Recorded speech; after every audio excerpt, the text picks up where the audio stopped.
In this video, I will be talking about the shortcomings that are present in our FIU CSL Check-in application for this capstone to spring 2024 semester.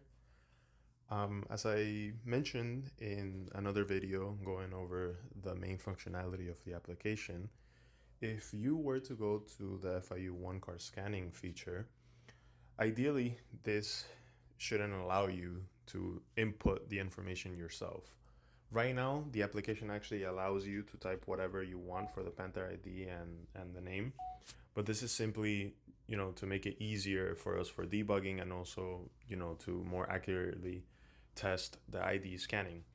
Because again, if you, for example, right now I put in that dummy information, if I were to scan my ID, you would see that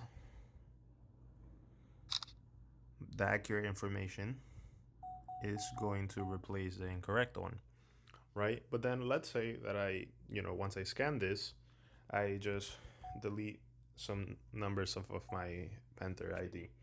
If this is the case, you'll actually still be allowed to log in.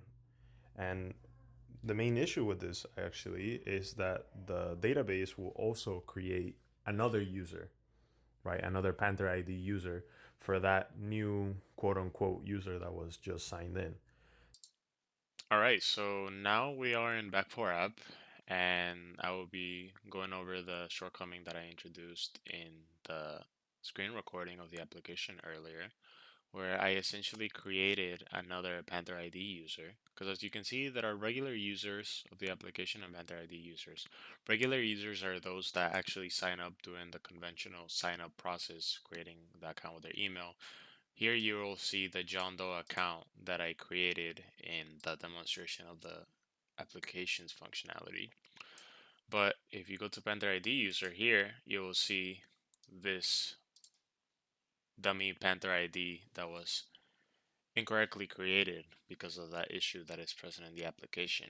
This is my actual Panther ID, as you can see, but then 3 digits are missing from this one due to the fact that I just went ahead and then I deleted numbers off of it.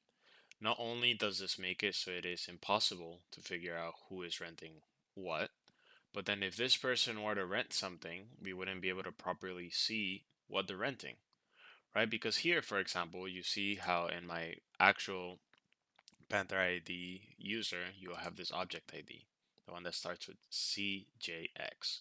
And if you go to devices, we can see that CJX is renting 3 things.